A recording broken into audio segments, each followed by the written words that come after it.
called me. He was like, hey, you remember that Afrobeat record that you played me? Send it to me. I'm gonna send it to Trey Songz. He gonna record it tonight. And I was like, being able to say like I'm a Billboard #1 producer and have those credits allowed me to promote and brand myself in a different way. Sometimes you want people to be able to take your vision as serious as you do, but it's like it's not there, so they're not gonna. It's your dream. Like God gave it to you. So like at some point. Here we go.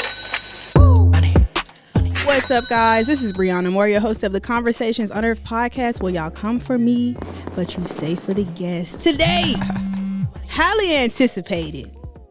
This person right here, y'all, is a Billboard #1 charting producer, songwriter, and song engineer from none other than Richmond, VA. As president of 2915 Entertainment LLC, he bridges the gap between creatives and the industry. His journey began at 13, learning instruments in church and later mastering production under his stepfather. Since 2010, Mal has been shaping the industry, crafting hits, and developing artists with his innovative sound. Introducing y'all, Mr. Mal. That's probably like one of the best introductions. Are you serious? No BS. Everybody who comes on here says that, and I don't know if y'all like really like it or if y'all capping. You made me blush. It's for real. It's for real. Thank you so much for being here today. I personally appreciate you taking time out of your schedule to come here because we tried this before. Yeah. We tried this before, and when you came here, you literally sat here and I told you what I wanted to do, my dreams, my aspirations of how I wanted to take the podcast, and you sat here and listened, and you helped me write out a game plan. So you're the real deal. And in that time, we kind of got to learn about each other and form a dialogue as well. So I want the people out there to know that like you the real deal. Like I feel like you are there to help people. You lend out a helping hand. You here to give people opportunities, and it shows. It shows in everything you do. So, anyways, that's my little introduction. How would you introduce yourself? I mean, how can I come behind that awesome introduction you can't. just gave? You can't. You know, I wouldn't even want to do it. A disservice. Like you did it. You did it. She got everything. All right. Well, let me start with some fire round yes or no questions for you. All right, bet. Just to warm you up a little bit. Have you ever had to choose between creativity and commercial success? Yes. Ooh. Have you ever felt like giving up on music? Yes. Is networking more important than talent? Yes. Ooh. Wait. Okay. Are we gonna get a no anywhere in here? Okay. Well, now I got questions from these. Okay. Have you ever chosen between creativity and commercial success? I would really like to. Are you able to expound on that? Yeah, most definitely. Is dealing with music. There was a point in time, really, when I was first cutting my teeth and like getting into the industry, like right after I signed to Young Land, where it was like I wasn't super concerned on making beats for other people because I was making beats for me and my homies. You know what I'm saying?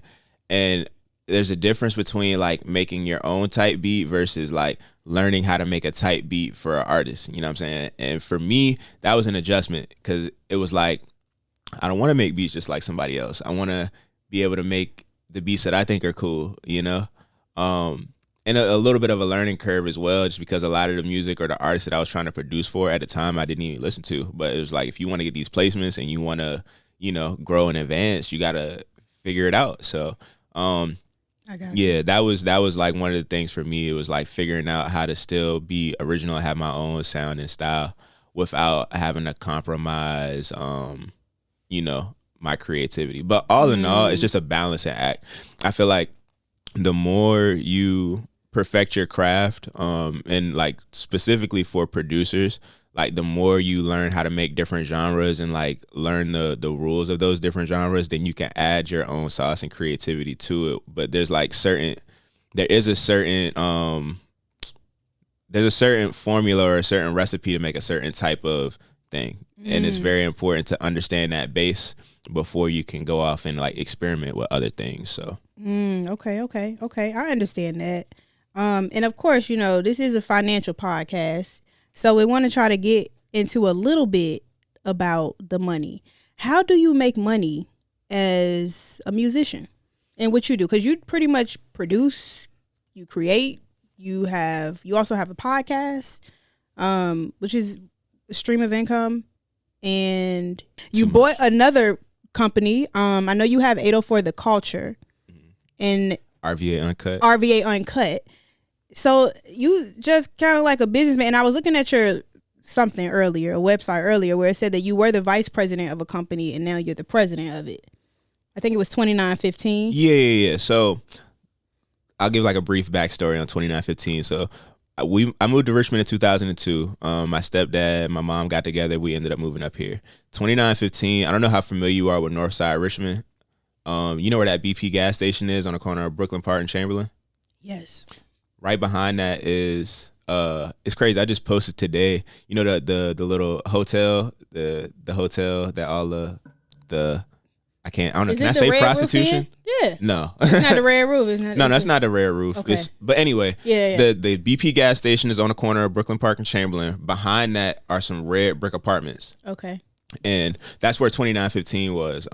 So we lived on the top floor. It was the hood. You know what I'm saying? Niggas was getting shot, and it was a lot going on over there. But through all the trauma and a lot of, hardship, but also just closeness with family and just different artists coming in and seeing that we had a studio in our house, and I watched my stepdad, produce and like engineer for people. And at the time, like it got on my nerves. I'm like, why are these people in and out of our crib? Like, especially late in at this night? Neighborhood. Yeah, in the hood. Like, but I grew to like have an appreciation for it, and eventually ended up, taking the mantle. So like I always give credit, like 2915, that's he's the founder, what I'm saying? Him, my mom, like they started that when they moved to Richmond, and they, And that's a whole separate, because I didn't even know you had that until I started researching you. That was first. Yeah, that was first. Oh my gosh. That was first. So let's talk about as far as the financials, how we making money with these things. So like, you want the journey of how I made money, or just how is it? Yeah, making let's do money the journey. now? Because I heard you talk about the journey before, and it's really interesting. Yeah. So before, so boom, like I always been a hustler, always been an entrepreneur. So like all through high school, we had moved away from 2915. We were living in North Chesterfield, but we built a studio in our house, and I was recording kids at my school, like charging like $20 an hour, $15 an hour, like. So that was like where I first learned like the hustle of, being in the music industry and whatnot, selling beats and selling studio time. As well, I'm a musician, so I played. Wait, what were you recording with your? Because y'all didn't have cell phones. Well, like camera phones back. You said you was recording the kids in school? No. Well, like the aspiring rappers, like they would come to my house and record their songs. Gotcha. Okay. Yeah. So yeah, like I said, I was also a musician in churches. So like I was getting paid to, play the drums and eventually play the keys for church. So I was able to monetize that early on. Well, after I signed to Young Land is when the opportunities for like major placements came along. So I was able to, try to sell beats for major artists and not just get like $50 or $100, but, it went from that to, $2,000, $3,000, $5,000, $6,000. You know what I'm saying? I think the most money I seen from a record that I sold was like around 10. I'm not gonna get the exact number, but around 10,000. And how did we get this partnership with Young Land? How did that come about? Really just in investing in myself, for real. So he was doing these sessions at the studio called Boombox Studios. It was around the South Side, where you pay like $350, you get a custom beat and 3 hours of studio time.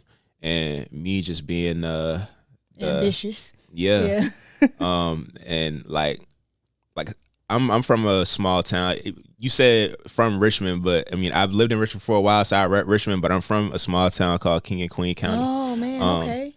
So like, but I've always been a person to where I always try to like, make a situation out of nothing. You know what I'm saying? So at the time I had moved back to King and Queen. My grandmother had cancer or whatnot, so I kind of moved back to just be closer with her and like just be there when she needed things or whatever. But during that time, he was doing the sessions, and I'm like, I make beats and I rap, make songs. So I'm like, boom, I'm gonna just go book a session with him, collab on a beat, and then do a song to it. I didn't really think anything of it past that. It was just like, I'm gonna just go network, do this, and boom. After that, literally, I think we might have did one more session after that, but we stayed in touch. He started managing me. He asked me if I wanted to get management. So it literally went from like making beats in my basement to now I'm in the industry. Like just like that, just off of making that one decision to say I'm gonna go and network with this person. And that just, wow. That's literally how that happened. That's what's up. So that's why I always preach to independent artists or whoever, whatever, just like put yourself in position. Like don't complain about no one's putting you in position or nobody want to work with you. Like sometimes you gotta put your money where your mouth is and say, all right, boom. Like if it's not gonna come to me, I'm gonna make it happen some way, shape, or form. So okay. Yeah. So we talked a little bit about childhood and how you grew up, and I feel like that's a little bit of why you hustle so hard is because you came up with, like you said, like not really much except for family to lean on. How is that contributing to how you work now? Because it seems to have turned you into a hustler, like a monster, not taking no for an answer, or either like some people say eating no's for dinner. How is that contributing to you having all of these different empires? Because I got 2 businesses in this. Enough. Too much. So how is that phasing out in your days now? I mean, for me, like I never really saw myself as just a producer or just an artist or just a songwriter. I always wanted to be like a Dame Dash or a Diddy. Yeah, I wanted to be like Diddy. No, let me stop. Hey. Not like that, but the old Diddy. Yeah, yeah. Like bad boy Diddy. Like I always saw myself as the mogul, as the like the move maker, like the decision maker, the playmaker. And I always knew that in the music industry, like that was the person I wanted to be. I didn't necessarily want to just be the person that played one role. I wanted to be a person that could, operate in a lot of different capacities. And throughout my growth, growing up, like I said, I was playing instruments, learning how to produce and engineer. Stepdad ended up buying a camera. I was shooting music videos. I was learning how to use Adobe After Effects and make graphics. I was building my own websites. I was literally a do-it-yourself type of person. Any and everything that has to do with the music industry, whether it was marketing, SEO, running ads, like I was doing it and learning how to do it on the fly just from, doing it for myself or doing it for my friends. So yeah, and it's a difference between like actual practice and theory, because I feel like school is where you get theory, college. Mm-hmm. But when you actually doing it, I feel like that is a better education than you going to school, like, because you seeing it right up close and personal. Exactly. And a good part, another part of that as well is like coming up, I had a lot of great mentors. So it's like, my first mentor, obviously my stepdad, what I'm saying, which I appreciate him for sure. And then he introduced me to a lot of people. I think the next one was Grandmaster Spade, which everybody knows, Rhythm Shack Studios. Hopefully, if you've been an artist out here for a while, you know who Spade is. So shout out to Spade. Say, which rest in peace to Big Say from Yellow House Studios.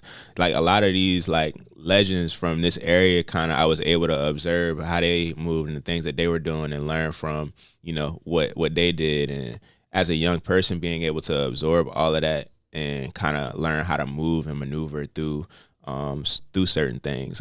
Now how that kind of played out into my today, I feel like it's kind of a blessing and a curse. Because like now I'm a person that can do everything on my own, and I don't have like any qualms in being able to say that I can operate in every capacity, but it's impossible to operate in every capacity. And I'm starting to like really understand the importance of being able to delegate and be able to have pieces to a team so that you can really operate and be efficient rather than being able to, do everything yourself. We can get into it. And I wanted to get into this 804 The Culture, because I see you got 48,500 followers on here, and the first person I see on here is G Sambo. We gonna get into that. But what you talk about partnerships and having a team, like you can't scale with the same type of mindset you had when you we're making X amount of dollars or this type of content. Like, you got to keep on going up. And like you said, it is hard to release some of that because nobody's going to do it like you. Nobody. And also, like, it's your dream. Like, God gave it to you. So, like, at some point in time, it's like sometimes you want people to be able to take your vision as serious as you do, but it's like it's not there, so they're not going to. And it's really about just finding people that you can create value for, that can also create value for you, and really just pouring into them as much as you can, making it mutually beneficial as much as possible, so that, you know, no one feels like they're being depleted in a situation. Like, you got to pour into, you know, each other's cups. And I'm just looking for more people and more situations to where I can do that, because I have a lot of resources to be able to, a lot of knowledge from a lot of the things that I've been through, a lot of access to certain things, not even necessarily just in the music industry, but just period. So, you know, just finding those like-minded people as well as good people. Let's talk about, you know. You know who you kind of remind me of with this type of mindset? Do you watch Zeus Network? Nah. You don't? The dude that owns Zeus, the black guy, I forgot what his name was, Lamar or something like that. But he curates all of this. His name is Lemuel Plummer. Anyways, he curates all of these stories, and he has Zeus Network now, obviously, and he's making buku money from it.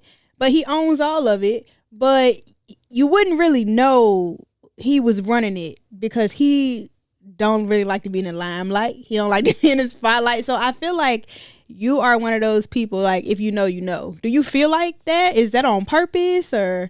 Yeah.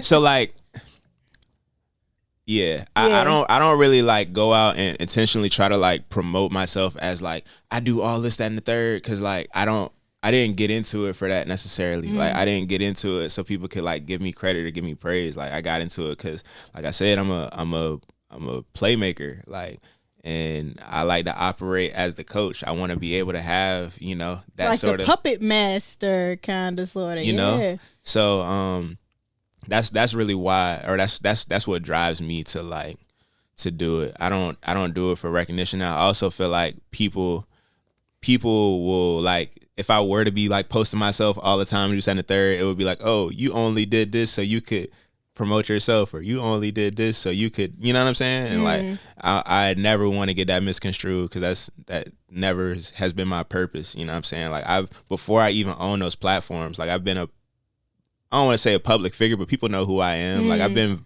viral in Richmond. I've done a lot of things, been a lot of places. Like, people know me well in Atlanta, in New York, out here, you know what I'm saying? So it's not like I was doing it to get any more recognition, but it was just more so I saw how fragmented our media was. And I felt like if I was able to get into the space and try to like unify the media in some sort of way to where we could kind of really create a strong algorithm for our creators and our artists, that, you know what I'm saying, I could maybe help foster the change of, you know, trying to get somebody through, or to be able to create that pipeline and that unity in media, which would then in turn help the music side, because, you know, we also do like music distribution and publishing. So I'm like, boom, we could really get somebody through the door and really give them the access and the tools and the notoriety and the visibility to really be able to, you know, do something. That was the goal. So. And how did we get to, and I know I'm kind of hopping around, but how did we get to this number one Billboard situation? How did that happen? So, all right. So this is, I kind of got to like give a little backstory, like to please. Before that, to like really kind of set it up. So boom, I told you I was with Youngland. Long story short, I was kind of telling you how like during that period of time, I was trying to figure out the whole producer thing, and I was able to have some success. I ended up getting a couple of records while I was signed to him, and, you know, built my name and got some major placements, which I'm grateful for, but I ended up getting dropped. Okay. And, you know, there was a lot that I guess attributed to that. A lot of which I'll say like had to do with me growing, and then some of it kind of had to do with maybe organization and structure, how things were kind of going. I'm not always the most eloquent person when I'm voicing how I feel about shit.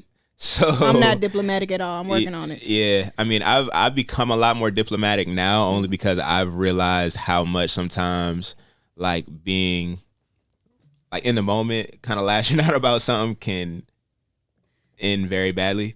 So now I just try to take the time to like reflect and look at me first before I'm able to approach situations like that, so that way I can see myself. Yeah. Which I was able to do. So anyway, I got dropped in the beginning of 2019. Was it 20? Actually, it was 2017. So you probably done cuss somebody out, and they was like, all right, man, this the fifth time you done cussed this person out. No, hell no. It won't no curse out sort of situation. Okay. It was just more like communication, like lines of communication wasn't there, and I was getting frustrated and maybe venting to the wrong people. Got you. But nevertheless, like I said, that situation ended. It wasn't like we ended on bad terms though. It was just like it wasn't time for that. I needed to go and grow and like perfect my craft more and do this, that, and the third, and give that situation some space, and which I did, and still was able to like, you know, still build my name and build my brand, aside from, you know, the things I was able to do while I was in that situation. Started throwing events, artist mixers and things of that sort, and the whole city would come out type. So that's how I really like gained my notoriety in Richmond, like just people knowing me for being a person to bring situations together, to bring people together. Anyway, long story short, fast forward, Defiant Studios became a thing. I'm not sure if you're familiar with Defiant. So it was a studio. Young Land bought a studio to Richmond. Okay. It was on Broad Street, 306 West Broad Street. And that situation started in 2019. So I came back in and started engineering there.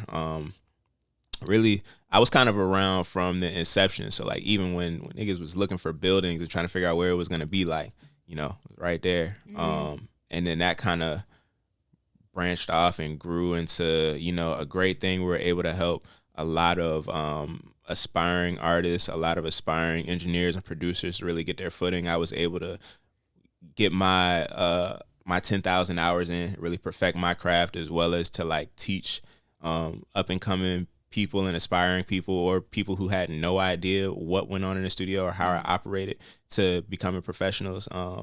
And during that time is when the Billboard thing happened. So okay. Moo, who is Trey Songz like day one, you know, person, I guess somewhat like kind of manager, best friend, whatever. He was at the studio because at the time he was managing an artist by the name of Kari 1K, okay. Who was signed to Pusha T's label. And this kind of goes back to me just making a situation out of nothing.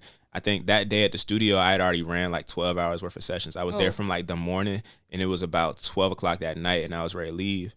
And my boy Gabe, who was like one of my biggest mentors and the chief engineer there at that time, was like, you should stay and hang around. We might need an extra hand, And I was already tired as hell, but I was like, you know what?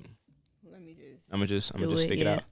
And Moo was in there. I kind of heard of him before that time period, but I mean, obviously I knew he was, you know, who he was or whatnot. Yeah. It was a dude in the lobby of the studio, and he was like drunk and he was trying to like talk his head off. So I just pulled up the Moo. I had a thick wad of bread on me, so I just pulled it out, and I was like, I got some bread for you. You want to come into the A room and listen to some records? Because I had like a lot of beats and like reference tracks and songs that I did. So I was just gonna play them for him, see what he thought, this and the third. And I always say this when I tell this story, like, Moo a real nigga. He ain't even take my bread. I think low key, I feel like he was just happy that somebody got him Saved out of him. Yeah, for real. From that, yeah.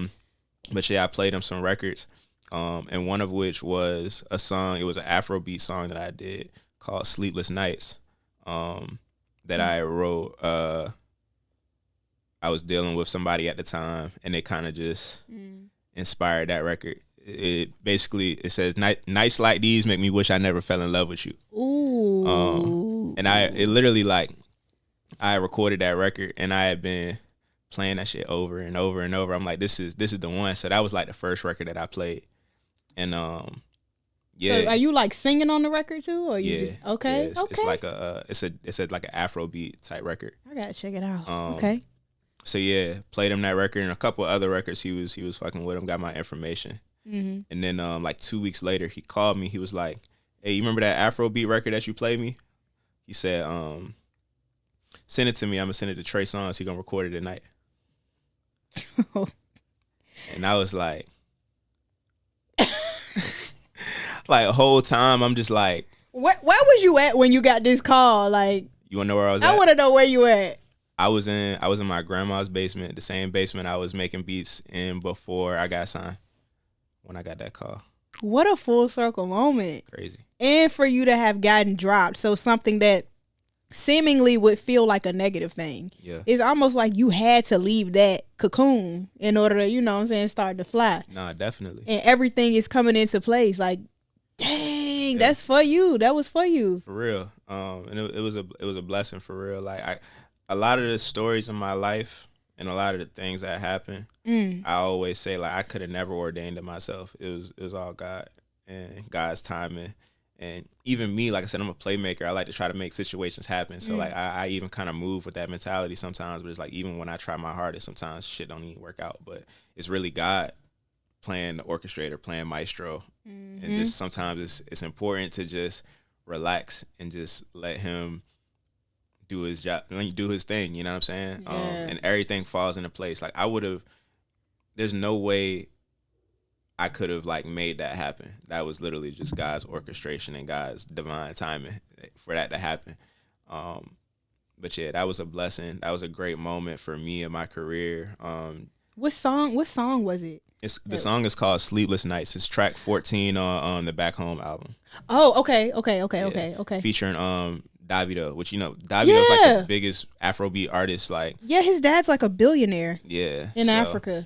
That was even crazy. That's like the African Drake. So I literally got the African Drake on a record. Like that was a big moment for me. And to even just have him in my credits, like I'm very thankful and blessed for. So he kept the name of the song and everything. Is that typical for artists to keep the name? So the name actually of the reference, I just called it You. It wasn't really like an official name, but that was just like when we bounced the song out that night, I was just like, just name it that, But then he, Sleepless Nights was in the thing, so he just changed the title to Sleepless Nights. But I mean, same thing. Yeah. And he kept my whole first verse and hook, and then he wrote a second verse, and then Davido came on and did his feature. It's crazy. Trey told me like he was like Davido was like sorry. I don't know why I felt like I needed to do that in that moment. But he told me he was like Davido was like it sounded like authentic Afrobeat. Like it sounded like authentic to Africa. It didn't sound like like Afro pop, like Americanized, you know what I'm saying? So that was even cool to like have like an Afrobeat legend like that co-sign like what I was doing at the time. Like that was really dope. That was a dope moment. That's insane. That's insane. Yeah. Wow. But, that's crazy. I'm just sitting here taking it all in because, people, it seems like a lot of people, and I don't know, the music industry, it feels like a lot of them have been so exposed to like Hollywood and what's good and new there that they appreciate somebody from like you said, a small town. You working out of Richmond and you got this fire beat and they just feel the creativity and take you in. And man, so like I want to know like what was life like after that, after you got these credits? Because I see you got credits for Trey Songz, Pusha T, Davido, and Eric Bellinger. So did one come after the other after that? Like did they just start kind of shopping your name out, or how was it? No. Dang. Nah, it don't work like that. It don't work like that. You would think it worked like that. Yeah. But it don't work like that.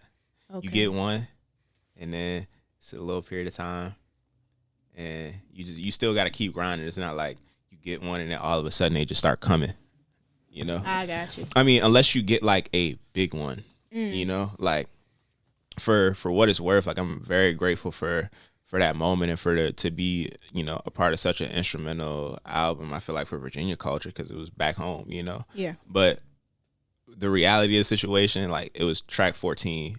It was an album cut. You know what I'm saying? Like it was at the towards the end of the album. So like we're talking about monetarily what that looks like. I got paid up front a pretty good amount for the song and the beat. Residually, like royalty wise, it it kind of slowed up because it wasn't like a radio single. Radio didn't pick it up. I was trying to send it to some local DJs out here to try to get it on radio, but I guess maybe tempo or I don't know why it didn't get picked up, but it didn't. So as far as that's concerned, like you just gotta keep grinding.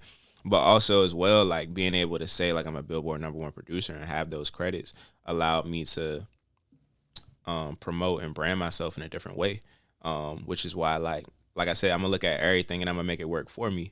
I went harder with the events. We started doing writers camps and just kind of building off of the momentum of that record. I'm like, boom, we need to start traveling the country and facilitating these events and using me being a Billboard #1 producer as a way to say, all right, boom, come and work with me, come and do this, that, and the third. And then even just traveling and meeting these other people opened up more opportunities to do other things, So like the Eric Bellinger record, after I did that, I ended up going to a writer's camp with a producer that had worked with a friend of mine named Pete Rango out here. He invited me to Atlanta for the camp. And off of that relationship is how the Eric Bellinger record came about, which was not nominated, but in consideration for a Grammy. But yeah, it's just one thing lines to the next. Just about keeping going, keep moving, and just staying consistent for real. Okay. Yeah. Let's talk about how you grew this 804 The Culture page up to all these followers. What was that because of the events? Like you having people come there and then they just seeing what you're doing and they want to keep up with you, or? Nah. Okay. So 804 The Culture. That is this like is RVA Uncut I'm looking at, but same thing. Same thing. Okay. That's kind of like after. So that's really 2022. So 2021 was when we did the first writers camp. And 804 The Culture was, I always had the page and had the idea for it, but never really was able to execute it, like talking about. But January of 2022, we started doing meet and greets when major artists would come into town. Shout out to my dog, Southside Poppy, Lamont. He gave me the opportunity to work with him. He was starting to, get really heavy in his promotion. He bought out Big Homie G for the first one that we did, and we lined that up for to do the meet and greet at the My Center downtown. Okay. And then from there, we did PGF Nook. He came into town. We did a meet and greet with him. So we were using 804 The Culture as a catalyst for facilitating those experiences, just because me being a producer and me having to be a person that was going to travel to Atlanta, travel to New York, travel to these other places to be able to get these connections. I'm like, boom, we got people coming through our city. Like, I'm already tapped in with all the producers and the musicians. So if we do a meet and greet, you can pull up and bring this nigga a flash drive with some beats, or pull up and get his email to be able to facilitate that connection. So that was really why we kind of got started doing those. And then from there, there was an Instagram page called RVA Artist. Okay. Which was like a huge page. I ended up purchasing RVA Artist from its owner, and then I ended up hiring the owner of RVA Artist to continue running RVA Artist and start building up more so 804 The Culture as well. So really the whole goal was to have RVA Artists kind of be strictly for like the music, and then use 804 The Culture as like the news outlet. Oh wow. So that was the initial. What is it? What is the name of RVA Artist now? RVA Artist is now RVA Uncut. Ah, okay. Gotcha. And then 804 The Culture. So short story behind that. So boom, through all 2022, everything is going pretty decent. I'm not even gonna give the situation light for real, but the person that I ended up purchasing the page from, we clashed. I don't want to say necessarily clashed. I'll say this much. I'm very much an understanding person, and I get in business, like everyone has their needs and what they want and whatnot. In that situation, I felt like as the owner, I was kind of coming in to try to restructure and reformat things to where it would be more streamlined and make more money.